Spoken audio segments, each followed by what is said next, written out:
जी अस्सलाम वालेकुम। उम्मीद है आप लोग खैरियत से होंगे। मैं भी ठीक हूँ। दुआ में याद रखिए।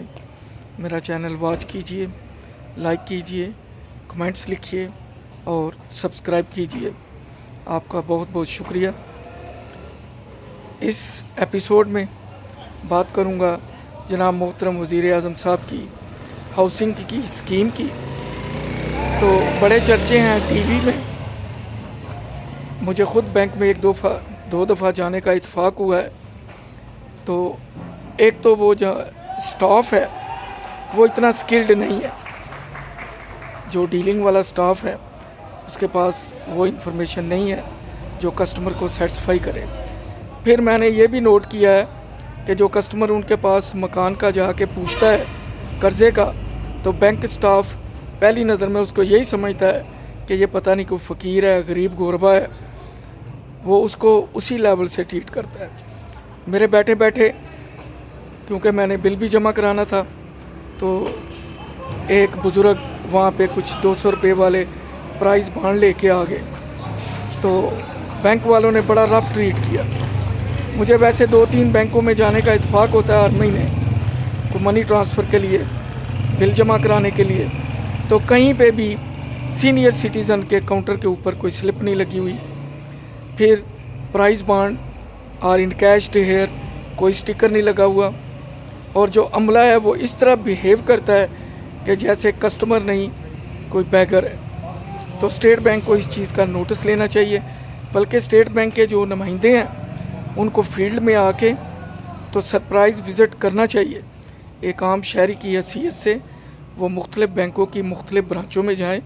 मैं उन बैंकों का नाम नहीं लेना चाहता, अच्छी बात नहीं है, लेकिन तकरीबन सबका यही हाल है। हालांकि जो प्राइस बांड है वो लीगल टेंडर है, उस पर लिखा हुआ है कि ऑन डिमांड आपने पे करना है।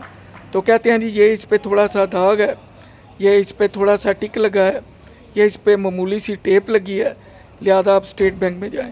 अब आप इनसे को पूछे कि अगर कोई बंदा शकरगढ़ नारोवाल से बिलोंग करता है तो वो 10 इनामी बांड लेके स्टेट बैंक सियालकोट में आएगा, इतने पैसे तो उसके किराए पे लग जाएंगे।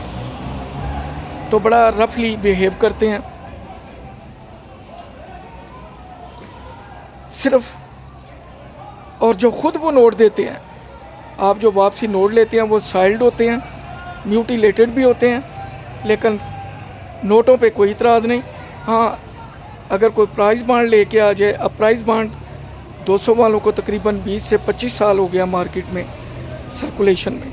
तो इतनी देर जब कोई नोट सर्कुलेट करेगा तो ज़ाहिर है उसका कलर थोड़ा सा ऑफ वाइट हो जाएगा, उसमें वो आउटलुक नहीं रहेगी जो एक बिल्कुल फ्रेश नोट की होती है या बॉन्ड की होती है।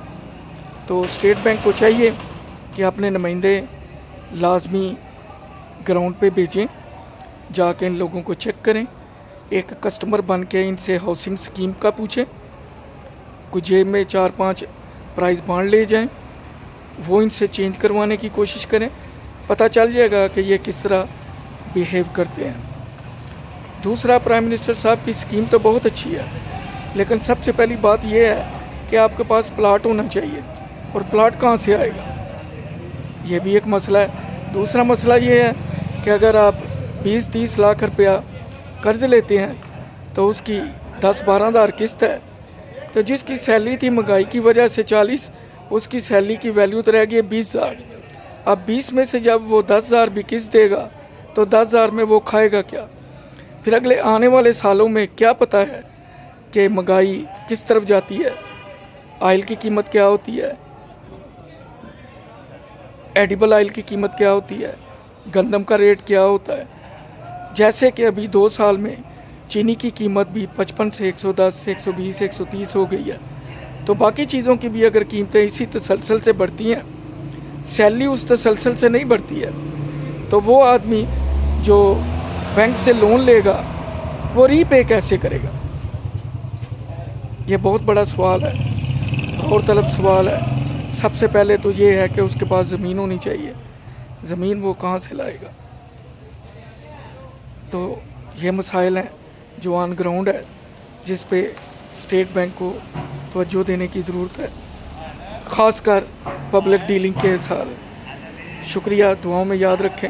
इंशाल्लाह फिर मुलाकात होगी। अल्लाह हाफिज़।